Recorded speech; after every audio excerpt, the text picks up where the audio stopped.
بسم الله والصلاة والسلام على رسول الله وعلى آله وصحبه أجمعين ربي اشرح لي صدري ويسر لي أمري واحلل عقدة من لساني يفقهوا قولي. Bienvenue à tous dans cette nouvelle rencontre de l'ESE, donc une rencontre sous le signe de la chaleur en ce mois de juillet. Alhamdulillah, avec beaucoup de bouleversements climatiques, un peu bon, en tout cas qui questionnent. Donc, au-delà de juste subir la chaleur, en tout cas, moi je pense que le travail de re-questionnement n'est pas assez mené parce qu'on est plutôt voilà, dans le fait de subir, voilà, il fait chaud et on subit la chaleur, mais du coup le re-questionnement n'est pas assez présent à mon sens. Et puis c'est quelque chose, normalement, voilà, à partir du moment où on est dans un lien avec le divin, avec ce qui est transcendant, toute manifestation doit nous questionner, doit nous euh, faire explorer en tout cas quelque chose qui est beaucoup plus profond que le phénomène. Et quelque chose aussi d'aussi pas beaucoup plus profond aussi que juste ce qu'on peut avoir aux infos par rapport voilà, bah, juste au changement climatique, etc. Parce que c'est en tout cas ce que l'on considère vraiment comme la source du problème, c'est vraiment que tout le paradigme de vie, de mode de vie, de consommation doit changer. Et c'est là où on arrive au sujet du jour, on va dire. Euh, est-ce que c'est encore vivable d'avoir des villes où se concentre une telle population? Euh, Parce qu'on a beau nous dire oui, on va mener des trucs pour le changement climatique, on va juste, enfin, tout le pipeau et tout le greenwashing qu'on connaît. Pour moi, vraiment, une des questions fondamentales, en tout cas, qui doit se poser, c'est à quel moment on décide de limiter et d'interdire même que les villes puissent augmenter de taille. Bon, parce qu'il y a eu des lois en ce sens en 2020, il me semble vraiment pour malheureusement, d'après ce que j'ai compris, après je ne suis pas juriste, mais d'après ce que j'ai compris, c'est que ça touchait malheureusement les petites communes, les petits territoires pour qu'ils soient limités dans leur capacité à rajouter du béton dans leur ville et le commune. Euh, Alors que la réalité, c'est que enfin, c'est pas ni les petites villes ni les territoires qui sont la source du problème, mais c'est vraiment la concentration massive dans les grandes villes. Et justement, l'idée du sujet d'aujourd'hui, c'est de proposer des alternatives, de proposer une solution, une réflexion déjà, un début de réflexion en tout cas pour une grande partie d'entre nous, peut-être, par rapport à ce schéma de vie en tout cas qui nous semble le seul. D'accord. Parce que quitter, je ne sais pas moi, si vous êtes parisien, comme beaucoup de personnes, ou de l'Île-de-France de manière générale, euh, quitter l'Île-de-France, ça paraît un truc genre insurmontable. C'est-à-dire qu'en dehors de l'Île-de-France, pas de possibilité, pas d'autres possibilités en fait. Donc c'est assez troublant en tout cas. Bon, je ne peux pas en juger parce que voilà, moi je suis originaire d'Île-de-France, mais en tout cas, ça questionne.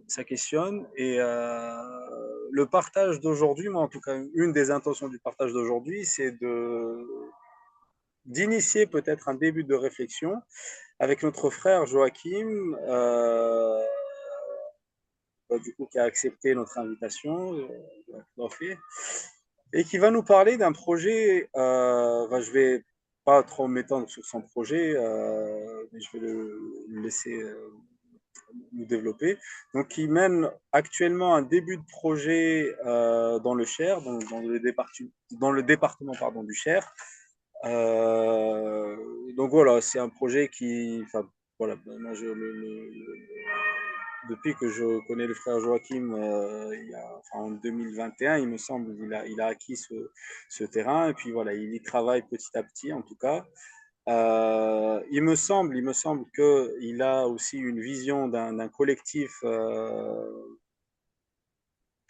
qui souhaiterait, voilà, enfin, le projet a aussi, une dimension collective et c'est pour ça que, j'aimerais aussi, voilà, mettre un peu l'accent sur le fait que, bon, vivre une transition, vivre une alternative d'un schéma de vie, le faire tout seul, bah, c'est très risqué, effectivement, ça comporte des risques et c'est très compliqué aussi. Euh,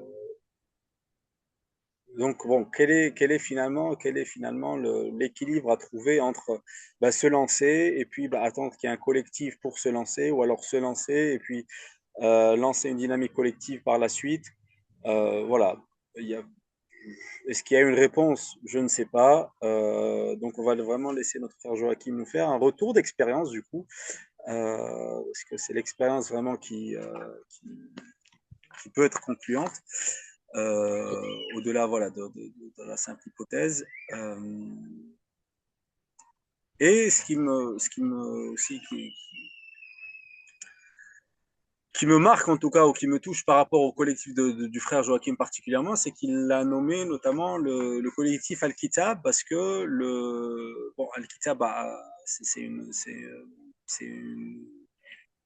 dimension déjà de coécriture, effectivement, de coécriture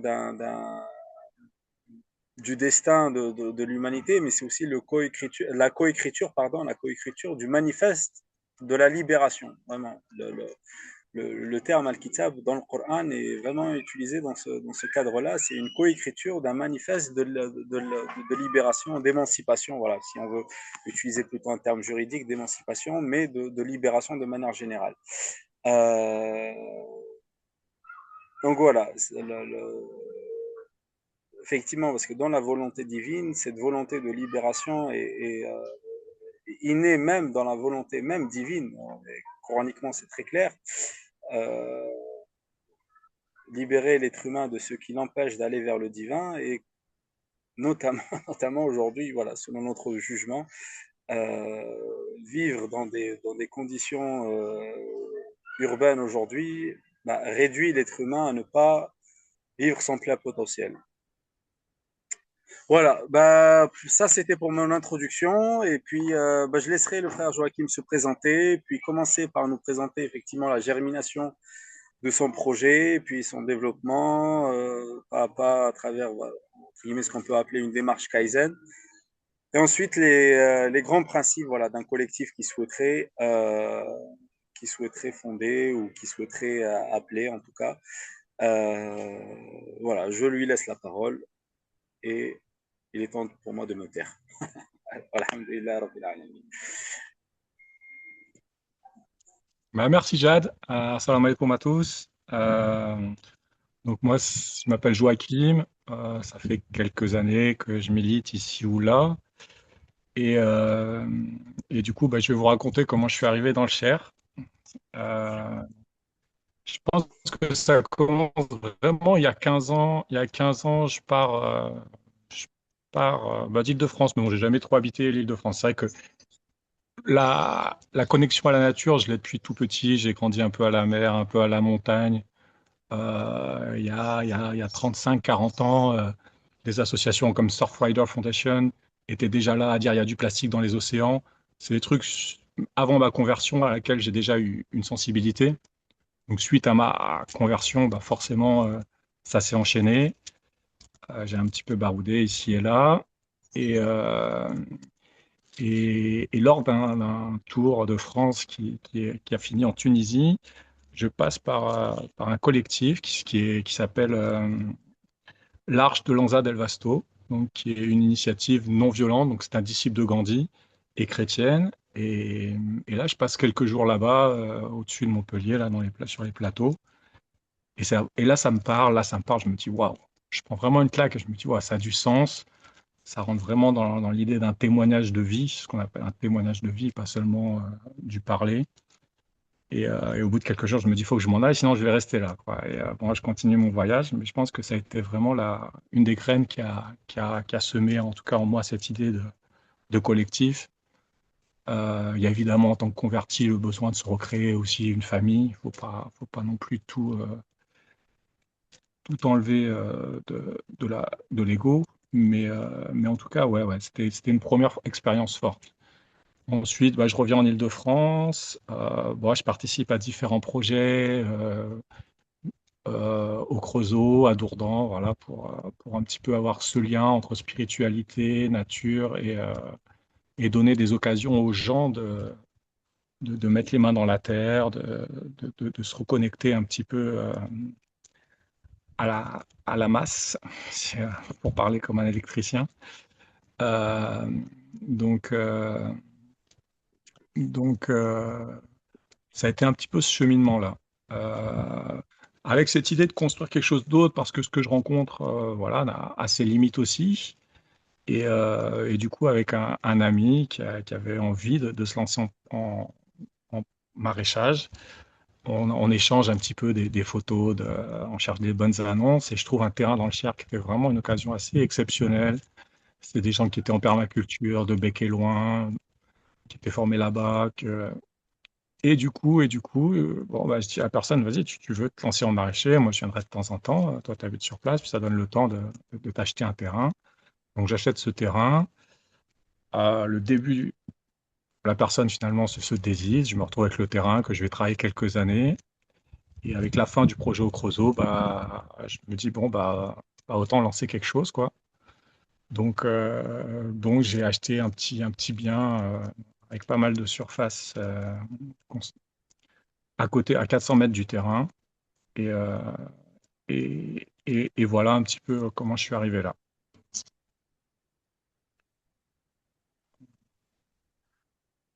Euh, Ok, ok, donc ouais, ça, on voit qu'effectivement, il y a tout un cheminement derrière, il y a quelque chose, mais c'est vrai que c'est là un peu, nous, notre vocation aussi à l'ESE, parce que tu dis, voilà, que tu as toujours été un peu sensible à cette connexion à la nature, etc.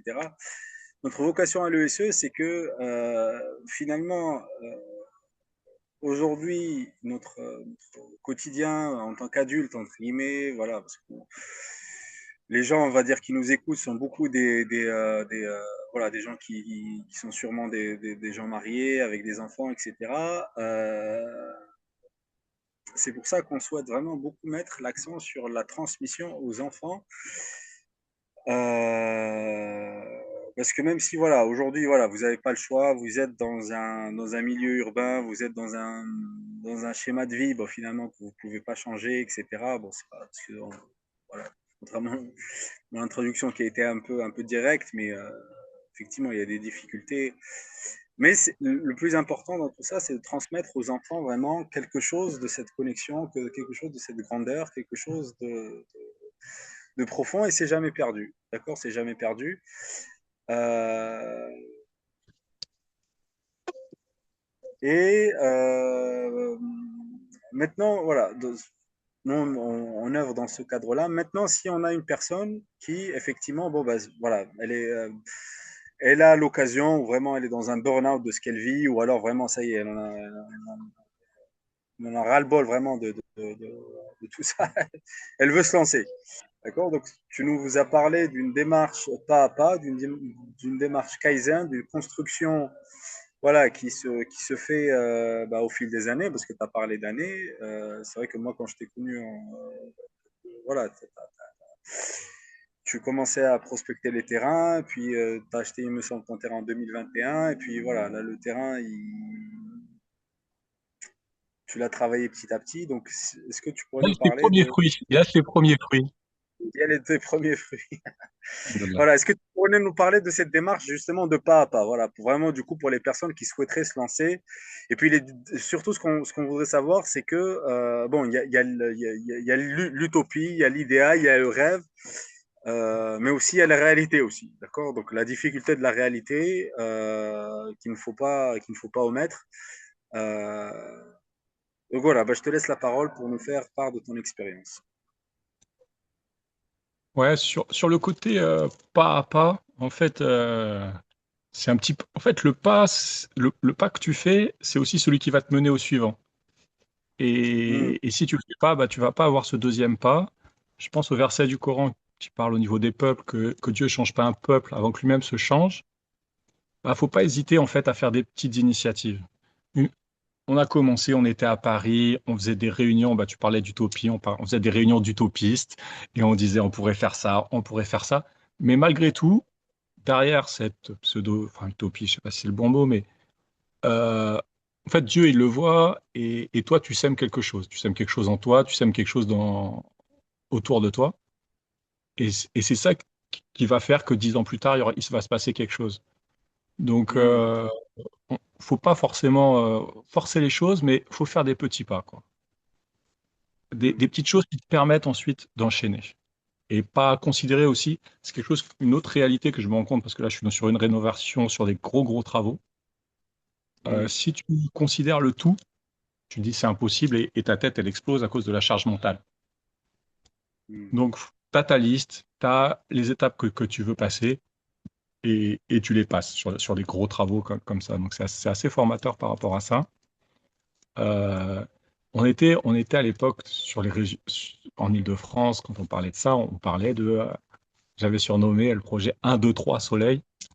D'abord un peu des réunions sur l'Île-de-France avec un lieu de sensibilisation, après une ferme en, en- en campagne et pourquoi pas un, un départ vers des endroits plus ensoleillés pour ceux qui voulaient conserver le droit d'éduquer leurs enfants à la maison. Bon, c'était il y a longtemps, quoi, mais voilà, c'est aussi, voilà, c'est aussi écrire et conscientiser en fait ce que toi, comment tu vois le truc. Après, il se déroule ou il se déroule pas, et s'il va se dérouler de la façon dont Dieu l'a décidé. Tu vois, la réunion, elle était avec 5 personnes. Aujourd'hui, sur ces 5 personnes, bah, il y en a, il y a que, il y en a qu'une qui est restée. Mais il y en a 4, 5 autres qui se sont rejoints. Il y en a une qui habite pas loin. Et il y a des choses où Dieu, il va faire le reste, en fait. Donc, je pense vraiment que ouais, ce pas, il te transforme toi-même et il te permet d'initier.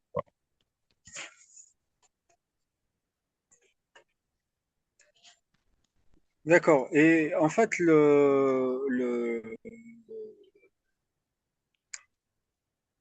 et du coup, parce que une démarche Kaizen, c'est aussi une démarche aussi, du coup, d'introspection, de rétrospection. Si tu fais un pas, tu te rends compte finalement que c'est pas forcément, bah, que c'est plus un pas, on va dire, qui t'a éduqué, plus qu'un pas où il faut continuer. Comment est-ce que tu arrives à jauger? Comment est-ce que tu arrives à juger? Et est-ce que c'est facile finalement de revenir et de faire marche arrière et puis de reprendre peut-être une autre orientation? Parce que, Facile. par exemple, juste sur peut-être, Mhm. même là, c'était même peut-être un gros pas. Parce que je sais que, par exemple, à un moment, je me permets, excuse-moi, Non, mais à un moment, comprends, comprends. hésité à mettre en vente ton terrain, tu vois. Enfin, à un moment, enfin, il y a eu cette question-là. Bon, après, effectivement, bon, les événements ont fait que finalement, mais enfin, qu'est-ce qui t'a poussé à un moment à te dire, bah, est-ce que ça t'est vraiment quelque chose de, je pense pas que tu te l'aies dit comme ça, mais en tout cas, voilà. Qu'est-ce qui t'a poussé en fait, à reconsidérer même le projet finalement dans son entièreté? Ça, c'est vraiment, C'est bah, là du où coup, un grand pas, mais c'est pas dans l'entièreté. C'est pas dans l'entièreté. C'est là où la nuance est. oui, C'est que l'objectif, c'était créer un lieu collectif. ouais. Ah, voilà. Un lieu de résistance. On reviendra après sur. Tu as parlé de libération tout à l'heure. C'est intéressant justement par rapport au commerce équitable et ce qu'il peut créer comme libération pour les gens qui évitent d'être des esclaves. Mais du coup, peu importe que le terrain il soit dans le Cher, qu'il soit dans le 71, qu'il soit dans le 91, le principe, en fait, il a toujours été le même. Et du coup, Hmm. à un moment donné, est-ce que ce terrain-là était, est-ce qu'il fallait mieux le vendre pour pouvoir racheter ailleurs? Il se trouve que là, ça a été vraiment une facilité.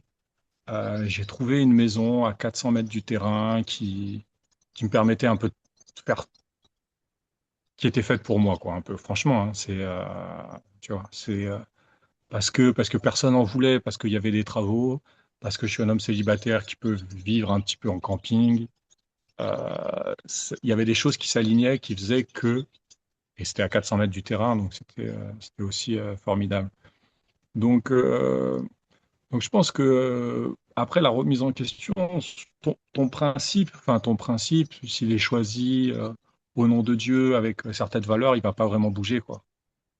Et puis après, peu importe le chemin que ça prend, on fait un pas à gauche, on fait un pas à droite, on fait deux pas à droite. C'est ça.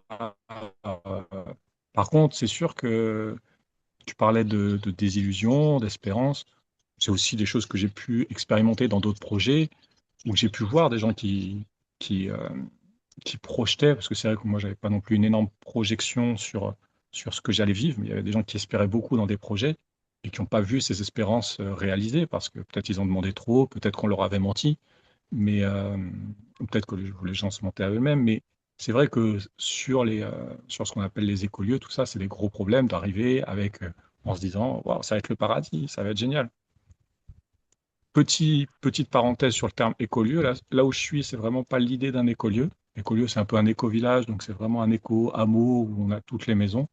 Là, c'est au sein d'un village. Et, euh, et au sein de ce village, bah, des gens peuvent acquérir une maison, un terrain. Ce qui est intéressant, c'est qu'en fait, il y a une presqu'île.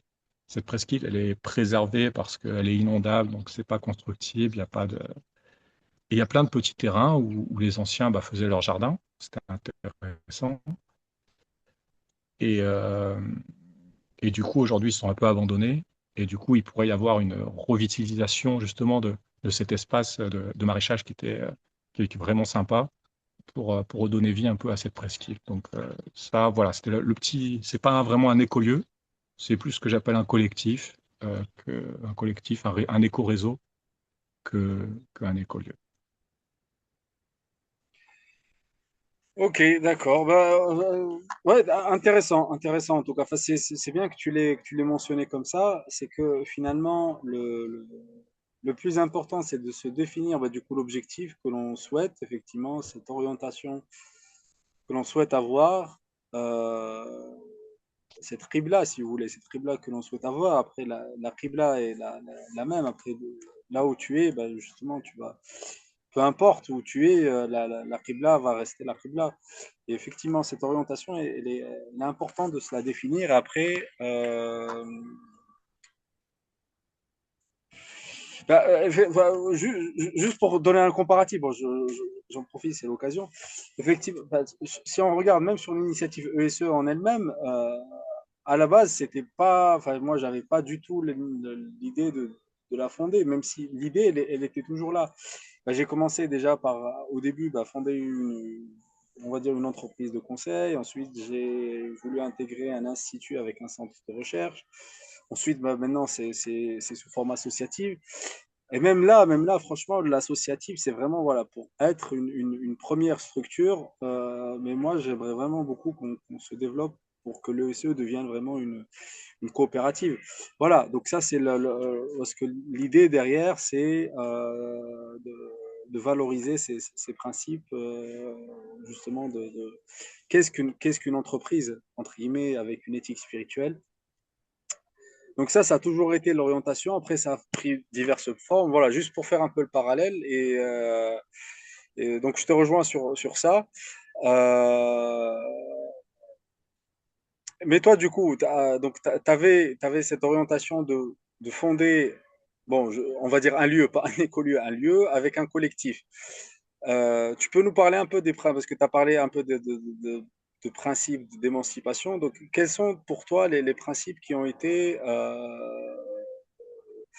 les plus importants ou que tu as voulu vraiment mettre en avant dans ton projet ou tu veux, enfin, du coup, tu veux toujours mettre en avant dans ton projet? Ouais, ils sont écrits. C'est le collectif Al-Kitab, qui est basé sur deux valeurs, justement, qu'on peut retrouver dans différents livres, que ce soit chez les chrétiens, les juifs ou les musulmans. Il y a un qui est le commerce équitable.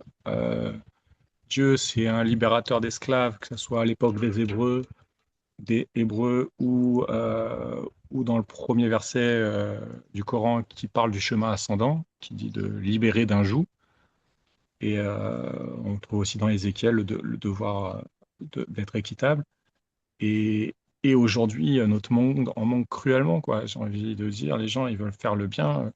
Déjà, apprends à acheter un kilo de bananes, apprends à acheter un paquet de chocolat avec certaines normes pour respecter ce que tu as en face de toi. Et ça, c'est un effort personnel de conscience et de savoir, c'est de savoir qu'est-ce qu'il y a derrière un paquet de chocolat à 1 euro le kilo, quoi. C'est qu'à un moment donné, on est dans des réalités. On parle d'équitabilité, on est dans du néocolonialisme qui continue quand même, malgré tout. Et, euh, et c'est ce qui permet, voilà. Donc, à un moment donné, revenir vraiment à réfléchir ce qu'on achète, où est notre argent, parce que il y a une grande partie quand même du monde qui fonctionne en fonction de cet argent. Donc si on veut le changer un petit peu sans trop se changer soi-même, ou en tout cas sans trop se faire de mal, bah, peut-être que ça passe par là, par savoir où on met cet argent. Donc ça, c'est un des grands points, vraiment, la- le commerce équitable. Et le deuxième point, c'est le respect de la nature et rendre un jardin aussi beau, voire l'améliorer que ce qu'on a reçu. Donc ça, c'est les 2 points sur lesquels les gens peuvent rejoindre en fait ce collectif. Faut valider ces 2 points en tant que principe et, euh, et ensuite on est, euh, on est les bienvenus. D'accord. Et du coup, en fait, enfin, parce que toi, ton collectif, bon, très bien. Moi, par exemple, je me dis, bon, je me permets. Moi, je me dis, voilà, moi, je suis quelqu'un, d'accord, bon, je suis prêt à voilà, faire un effort sur là où je mets mon argent. Puis, le deuxième point, bah, je suis prêt à mon échelle à respecter la nature. Mais du coup, pourquoi est-ce que je rejoindrai ce collectif-là et qu'est-ce que le collectif m'offrira en retour? Voilà. Très grande question. laquelle, enfin, bon, déjà, bah, quand on part, ouais. C'est vrai que tu parlais de partir de la ville. À un moment donné, bah, justement, pour aller sur des chemins un peu plus sains, avoir des moyens de consommation aussi plus directs, euh, bah, c'est plus facile quand même d'être un minimum à la campagne, de ne pas avoir besoin de faire ses courses dans, dans des supermarchés, de ne pas avoir besoin d'avoir des courses qui sont importées de centaines et de centaines de kilomètres, voire après des milliers pour d'autres questions, mais c'est clair que la campagne, ça apporte un petit peu ça. Le fait de rejoindre un collectif, je pense que c'est aussi facilitant. C'est l'expérience que j'ai au Creusot, le fait qu'il y ait un endroit où les gens pouvaient se rattacher, ça rassurait. Ça veut dire je vais à un endroit, mais je sais qu'il y a déjà quelque chose. Je pense aussi qu'au niveau du collectif, ça c'est plus dans les projets, mais l'idée d'un WACF, d'un endroit où les gens se retrouvent, œuvrent pour le bien, c'est c'est fondamental parce que ça unit les cœurs, ça unit les gens malgré leurs différences. Et voilà, ils viennent à un endroit et ils se séparent et c'est vertueux. C'est des choses qu'on peut vivre ici. Et après, il y a l'idée d'un collectif, c'est qu'il y a une entraide, quoi. Et c'est déjà, on l'a déjà vécu un petit peu ici avec des gens qui habitent pas loin, échanger des journées de travail, échanger des savoir-faire. À un moment donné, à un moment donné, ça facilite beaucoup les choses. Donc, euh, donc voilà les vertus un petit peu d'un collectif. Maintenant qu'on rejoint un projet, faut pas non plus trop attendre en retour, quoi. Faut aussi venir pour donner un minimum. Euh, donc faut voir quelles sont les intentions. Ça peut être avoir un cadre agréable pour sa famille. Il y a plein d'intentions qui peuvent être différentes, hein. Maintenant, c'est à chacun. Et c'est vrai que c'est l'idée aussi d'avoir un gîte où les gens peuvent venir et faire une première expérience qui permet aussi après de se voir sur du plus long terme, tu vois. Je vois pas quelqu'un qui arrive, qui m'appelle, qui me dit, bon, bah ça y est, je m'installe.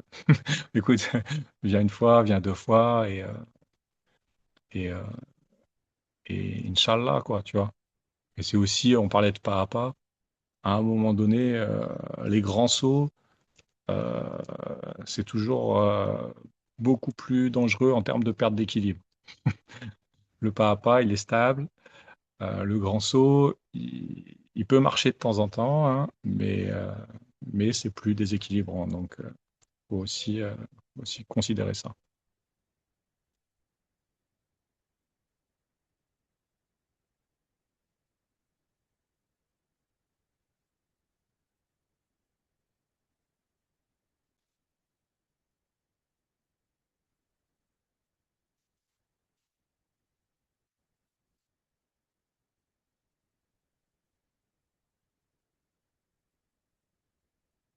Peut-être ça fait 1 heure qu'on parle, 19h38.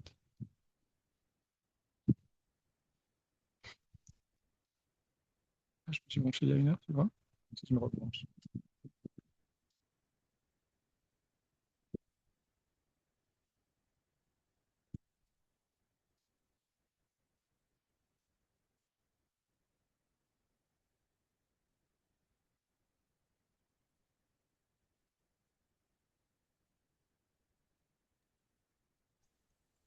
Ah, d'accord, je pense qu'elle a plus de batterie.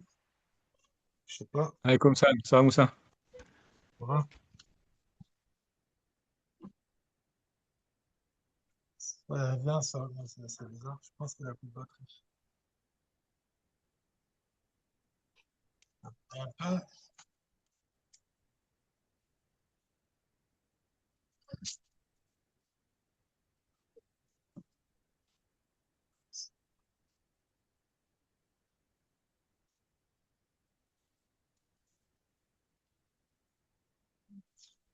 Ouais, sinon, c'est de mon cher.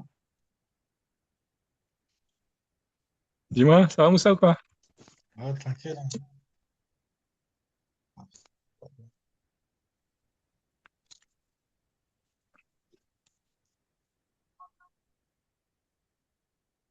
Attends, je peux au moins mettre la caméra. Je vais penser. Ah, bon, on est là. Tu l'avais pas vu, toi, la dernière? C'est la dernière, je sais pas si tu l'avais vu. Oh, ouais, il y a plus de. Conclusion, alors, c'est dur d'enchaîner.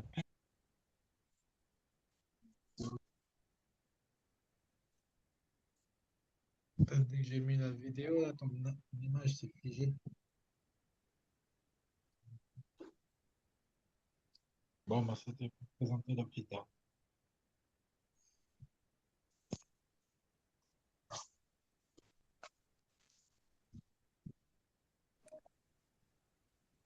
Oui, vous êtes là, vous m'entendez? Tout le monde est là? Oui, t'entends. Ah bah excusez-moi. Donc ça s'enregistre toujours. Bah écoute, bah, Joachim, bah, tu peux continuer en tout cas.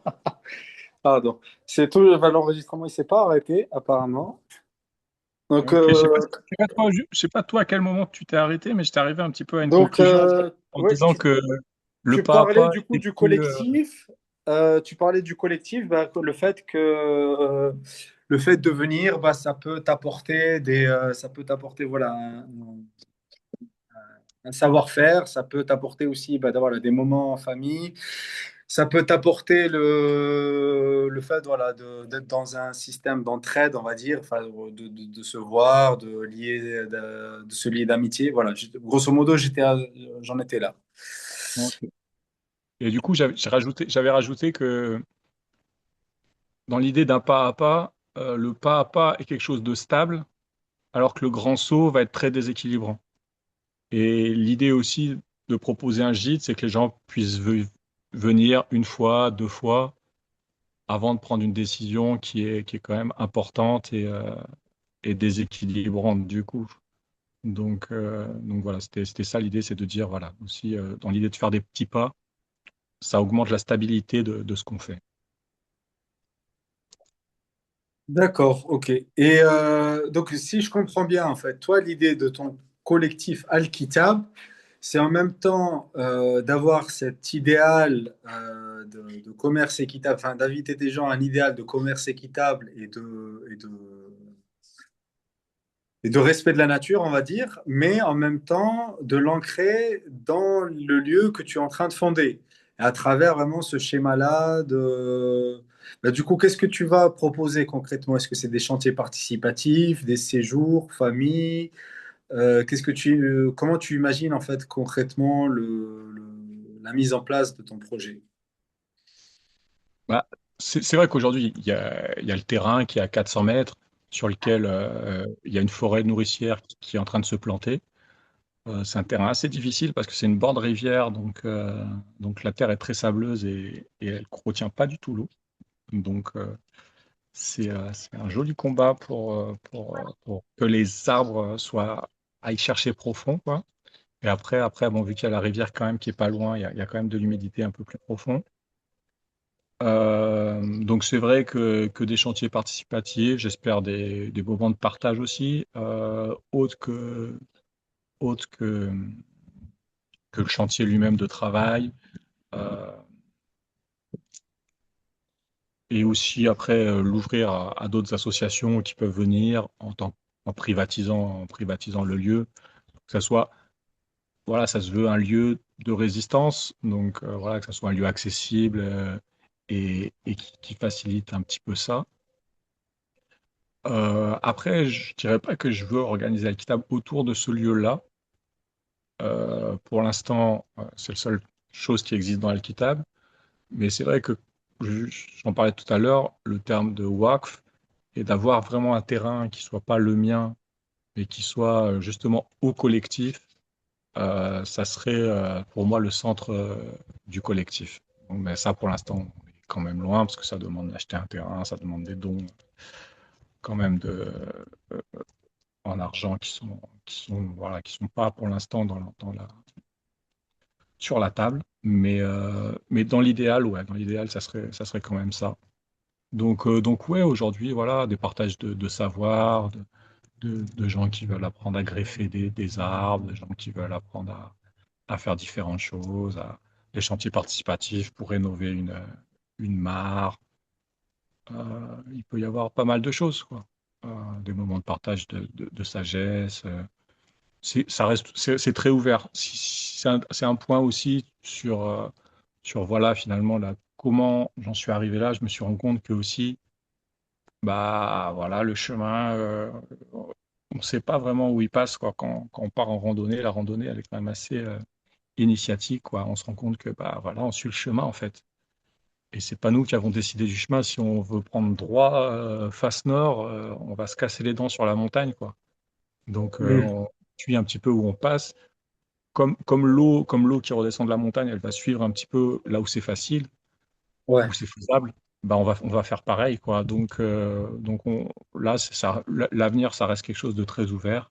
Et Inch'Allah, qu'Allah permette de faire des œuvres pieuses. Et puis voilà, quoi. Amin. Amin. Dernière question, du coup, parce que c'est intéressant ton idée, entre guillemets, du work autour du terrain, mais est-ce que, du coup, tu as quand même essayé de faire, enfin, je sais pas moi, un appel à dons, une collecte collective, on va dire, de faire participer des gens, bah, du coup, parce que je pense que voilà, ça pourrait éventuellement intéresser des personnes hein, de s'acheter un bout de terrain vraiment de le mettre dans une dynamique collective, voilà, pas juste s'acheter un bout de terrain voilà, pour avoir un bout de terrain, puis aller se promener une fois par mois le dimanche, quoi. C'est pas, bon, ça, c'est autre chose. Mais voilà, vraiment, parce qu'il me semble qu'il y avait pas mal de frères à un moment, bon, je sais pas où ça en est, bon, même si, voilà, mais je sais que, voilà, je pense que tu les connais aussi, les frères de Mohamed Impact, bah, ils voulaient aussi à un moment construire leur projet autour de ça. S'acheter des terrains en collectif et puis les mettre à disposition dans des projets vertueux, etc. Donc voilà, c'est quelque chose qui peut appeler éventuellement des personnes. Toi, est-ce que tu as été dans cette dynamique-là ou enfin, tu as été dans cette réflexion ou c'est vraiment un choix de finalement, bon, pour l'instant, tu te concentres sur les travaux, sur le terrain, comment est-ce que voilà, on va ce qui va devenir un terrain nourricier ou forestier ou peu importe quoi. Voilà, est-ce que tu y as pensé? Ouais, je pense que sur l'idée du pas à pas, faut savoir respecter certains moments. Là, j'ai encore un an, moi, à vraiment devoir travailler à Babylone pour rembourser l'endroit, pour rembourser ma maison. Donc, euh, donc pour l'instant, c'est un peu hors de propos. Je vais pas aller chercher des gens alors que j'ai pas l'énergie pour gérer autre chose. Ouais. Là, énergétiquement, c'est assez dur. J'enchaîne le travail plus les travaux ici. Ça aussi, c'est un conseil. Gérez votre énergie, il y a plein d'imprévus, il y a plein de choses. Donc, euh, donc voilà, je sais que l'année prochaine, au mois d'août, j'aurai une autre vision de, de ce que moi je peux faire. Ok. En tout cas, ouais. Voilà, j'aurai un crédit qui sera, enfin, une dette qui sera effacée. Et c'est sûr, je vivrai différemment. Et après, là, je vais pouvoir dire, bah, venez, on achète un terrain à trois, mais bon, si moi je mets zéro, c'est pas correct, quoi, tu vois. Donc, et puis voilà, faut des gens qui soient aussi sur le même principe, quoi. C'est vrai qu'il y a des gens qui souhaitent un écolieu musulman, c'est pas un écolieu musulman. Et c'est une réalité. Faut pas, on peut être tenté pour faire réussir son projet un petit peu d'enjoliver les choses pour dire aux autres ce qu'ils veulent entendre. Parce que Mm. voilà, il y a des réalités. Tu parlais d'un autre projet à côté qui a aussi sa sensibilité, qui est propre, qui appelle à des choses, ce que eux ils appellent éthique, est-ce qu'ils appellent dans quelle mesure ça devient communautaire. Moi, je les ai vus comparer la communauté et prêcher un petit peu de faire comme la communauté juive, d'être entre nous. Et voilà, en tout cas, c'est leur principe, c'est pas le mien, par exemple, tu vois. Donc voilà, faut être clair. C'est pour ça que, voilà, c'est vraiment des choses que j'aime faire petit à petit. Tu vois, je cultive des arbres, je sais que ça met vraiment des années. Tu te rends compte que mes premières groseilles à macro, voilà, elles ont 5 ans. Mm. C'est le premier arbre que j'ai produit, tu vois. Au bout de 5 ans, j'ai un fruit là depuis, tu vois. Pareil pour ouais, peut-être un ou deux raisins. Bref, c'est vraiment du long terme. Et du coup, voilà, pour moi, vraiment, c'est dans cette idée que les gens viennent, qu'on échange, qu'on discute. Et après, on est clair sur nos intentions. Mais c'est pas le moment pour moi d'aller chercher des gens qui ont leur propre sensibilité pour tout mélanger alors qu'il y a quand même des différences notables, quoi. D'accord, ok. Ouais, ouais, je comprends. Que bah, c'était pour savoir voilà, pourquoi est-ce que tu n'avais pas forcément lancé une dynamique du coup même financière, hein, on va dire d'entraide financière, mais effectivement, c'est une manière de procéder, voilà, finalement, se concentrer sur ce qu'on doit faire, ensuite aller vers du collectif. Euh, Bah, en tout cas, C'est vrai voilà, que c'est une manière de faire, effectivement, qui est très respectable. Mais après, effectivement, ça, c'est des personnalités, je pense. Et si tu vas à l'encontre de ta personnalité, bah, finalement, tu vas beaucoup plus gaspiller d'énergie, je pense, justement, dans le fait que tu vas à l'encontre de ta personnalité. Parce qu'il est possible, voilà, qu'il y ait des gens qui ont une personnalité beaucoup plus sociable. Bon, je parle pas de moi, hein. C'est clairement pas moi, mais des gens qui aient des personnalités beaucoup plus sociables. Et je pense que voilà, ces personnalités-là, malheureusement, enfin, au jour d'aujourd'hui, elles ne s'intéressent pas forcément beaucoup. Enfin, peut-être que je me trompe, mais en tout cas, dans ce que je vois, c'est que euh, on est beaucoup plus, voilà, même des gens qui veulent lancer des projets collectivement, etc. C'est beaucoup finalement faire comme les autres, faire comme ce que tu disais, Babylone en tout cas, tu vois. Et c'est dommage en tout cas voilà, la conscience vraiment des personnes sociables, elle n'est pas encore assez investie sur ces projets-là. Inch'Allah, ça viendra, Inch'Allah, un jour. Mais effectivement, le plus important, comme tu disais, c'est d'être à l'écoute de soi, d'être à l'écoute du terrain, et puis de suivre le terrain pas à pas. Ouais. Tu voulais rajouter quelque chose, Joachim, vas-y, je t'en prie. mais je sais plus. Ouais. Ouais, non, non. Non, non, non. Ouais, ouais, non, c'était juste. Qu'est-ce qu'on disait? Ouais, bah voilà, bah, je résumais entre guillemets, enfin, ce que Ouais, j'avais ouais. compris en tout cas de ta perspective. Voilà, que tu te concentrais finalement là où tu voulais finaliser d'abord les choses et ensuite passer à une étape collective dans un second temps. Ouais, ce que j'allais dire, c'était Ouais. que j'ai j'ai aussi connu ce que pouvait provoquer une dette sur un collectif. Hmm. Et, euh, et voilà. Donc c'est des choses sur lesquelles je fais attention aussi. Ouais. Euh, ouais. Ouais. Ok. C'est vrai, effectivement, c'est vrai. Parce que si qui dit enjeu financier collectif, bah ouais. Déjà enjeu financier personnel, c'est vraiment pas simple. Ensuite, ouais. Mais écoute, c'est un équilibre à trouver. C'est un équilibre à trouver. À mon sens, il y a de tout. À mon sens, il y a de tout parce qu'il y a quand même un projet, en tout cas, que j'estime de réussite. Bon, je me permets de parler d'eux, mais je ne sais pas s'ils sont à l'aise qu'on parle d'eux en public. Bah, le projet de Mohamed Valsan, bah, qui, en Bourgogne d'ailleurs,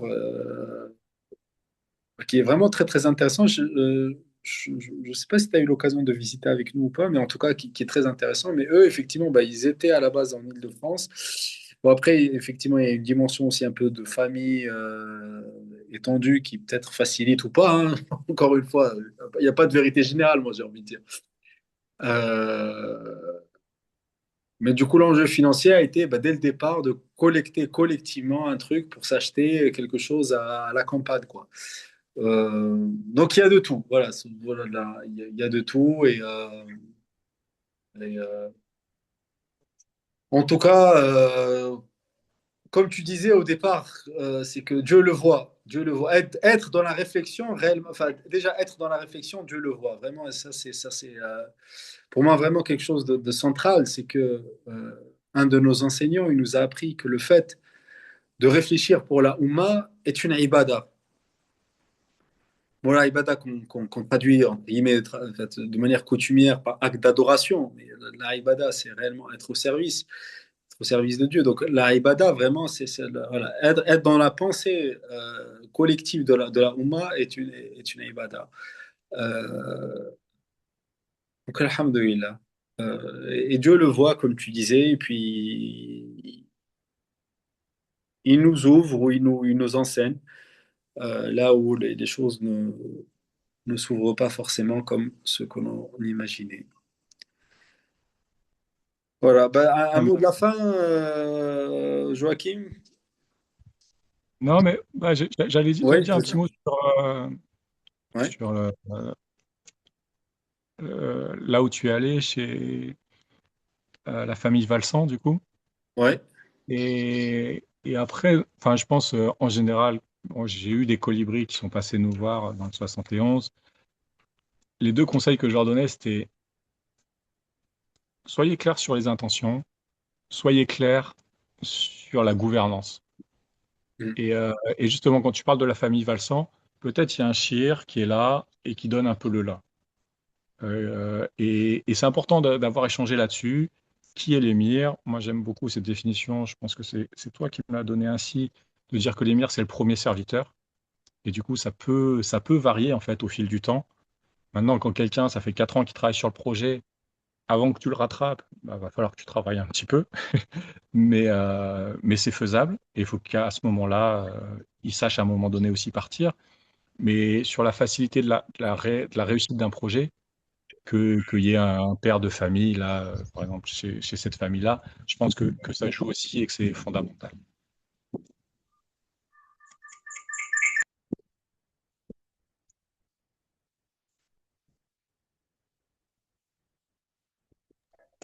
Pardon, excuse-moi. Oui, effectivement, Barakallah, limite, tu m'as relancé sur un autre sujet, sur l'émir, effectivement. Pour moi c'est extrêmement important. Je suis vraiment très, très sensible à ça parce que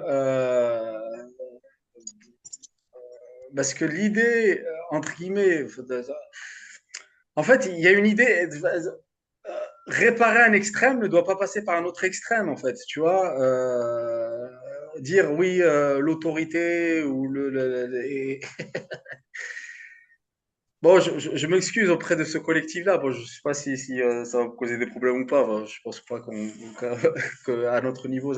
Mais par exemple, il y avait un collectif, enfin, au tout début, quand je découvrais un peu le monde écologique, etc., quelque chose d'aussi gros. Enfin, je donne leur nom, c'est pas pour dire eux, en fait. C'est vraiment pour donner vraiment l'ampleur du truc. C'est l'organisation de Alternativa. Tu vois, c'est un énorme salon qui fait le tour de France des alternatives, etc. Bon, peut-être que ça a changé depuis, mais en tout cas, à l'époque, quand je l'ai découvert en 2016-2017, il disait en fait que sur toute l'organisation du salon, il n'y a pas de chef. Alors que c'est un salon, mais énorme.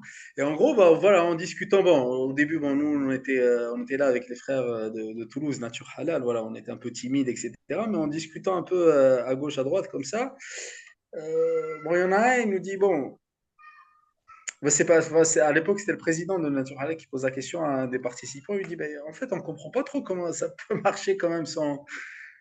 Bon, il n'a pas forcément utilisé le terme chef, mais voilà, on se comprend. Il dit, bon, ça, c'est entre guillemets la version officielle, mais dans la réalité, en effet, il y a enfin, il y a toujours, il y a toujours. Et donc, c'est ça, c'est vouloir, soi-disant, être dans la réflexion d'un monde alternatif, parce que, soi-disant, bah, ceux qui ont l'autorité aujourd'hui bah, font tout et n'importe quoi à leur guise, et puis, surtout, enfin, sont dans un schéma de destruction collective. Ça ne veut pas dire, en fait, que la réparation de choses, c'est détruire toute autorité. Euh, et pour moi, c'est vraiment, enfin, je suis très sensible à ça parce que j'ai pu même entendre, entre guillemets, dans les milieux, on va dire, entre guillemets, musulmans écolo, on va dire, enfin voilà, pour résumer, dire, tu vois, des phrases un peu type comme ça, bah, là, pour le coup, c'est des utopies qui n'en sont pas une. Dire que le fait de ne responsabiliser personne, c'est responsabiliser tout le monde. Ça veut rien dire. Franchement, ça veut rien dire. C'est pas comme ça que ça se passe. Non, mais peu importe. Voilà. Non, c'est pas possible en fait. C'est pas possible. Allah est le premier Hayyul Qayyum, tu vois. Il est le premier Qayyum en tout cas, celui qui maintient toute la vie. Et par effet ricochet, en fait, le maintien de la vie doit être de la responsabilité de quelqu'un qui délègue une part de sa responsabilité, qui délègue une part de sa responsabilité, etc., etc. Mais effectivement, le but premier, c'est que, bah, comme disait l'adage, vraiment l'adage entre guillemets traditionnel islamique, c'est que le Amirul Qawmi Khadimuhum, c'est que l'émir du collectif est celui qui est à leur service. Donc c'est le premier à être à leur service. Euh, voilà, en tout cas, voilà, bon, je vais peut-être pas trop m'étaler non plus, mais en tout cas, voilà, enfin, c'est une belle ouverture. Bah, peut-être que la prochaine rencontre, peut-être on discutera de ça, bah, je sais pas avec qui, mais en tout cas, voilà. C'est important. C'est important, comme tu disais, de se mettre d'accord sur la gouvernance. Puis, je sais plus dans quel, ah oui, c'est dans le cadre du cours de philosophie du langage que je donnais hier, justement. Bah, je parlais justement de la vie collective des abeilles. Et comment, à un moment, on arrive à voir des guides butineurs, enfin, ou butineuses, des guides butineuses, si tu veux, voilà, qui vont vraiment orienter bah, les butineurs en elles-mêmes. Et s'il doit y avoir le choix d'un essaimage, etc., ils vont, enfin, ça va être vraiment les premiers à proposer, etc. Et tout ça, voilà, pour dire que ils ne deviennent guides butineurs que lorsqu'ils ont passé tout leur cheminement, si tu veux, tu vois. Donc le problème, ce n'est pas de ne pas avoir de guide ou de personnes qui vont orienter le collectif, mais c'est pourquoi ils sont là et quel a été leur chemin et par quels critères on va définir un guide butineur. Voilà, bon, je vais m'arrêter là parce que voilà, comme je disais, c'est un autre sujet, mais c'est très important. Voilà, là, on fait qu'effectivement se mettre d'accord sur les modalités de gouvernance, en tout cas, c'est un point très important, effectivement. Voilà. Bah, si tu as un mot de la fin, en tout cas, ou alors sinon, bah, on va conclure, Inch'Allah. Non, bah, merci à toi pour l'invitation, Zad. Alhamdoulilah, on a bien travaillé puisqu'on est arrivé avec une conclusion qui est une ouverture. On va avoir la moyenne. J'espère que notre prof de français nous mettra la moyenne. Alhamdoulilah, au plaisir de te voir en tout cas, Inch'Allah. Au plaisir également. Bah, barakallahu fik aussi d'avoir répondu et de nous avoir partagé de ta personne, hein, parce que c'est ton projet, mais aussi ta personne aussi. Alhamdulillah. Et à bientôt, je l'espère. Inch'Allah. Wassalamu alaikum wa rahmatullahi wa barakatuhu. Subhana rabbika rabbil izzati amma yasifun. Wa salamun ala al-mursalin. Walhamdulillahi rabbil alamin. Salam alaikum à tous. Alaykoum salam.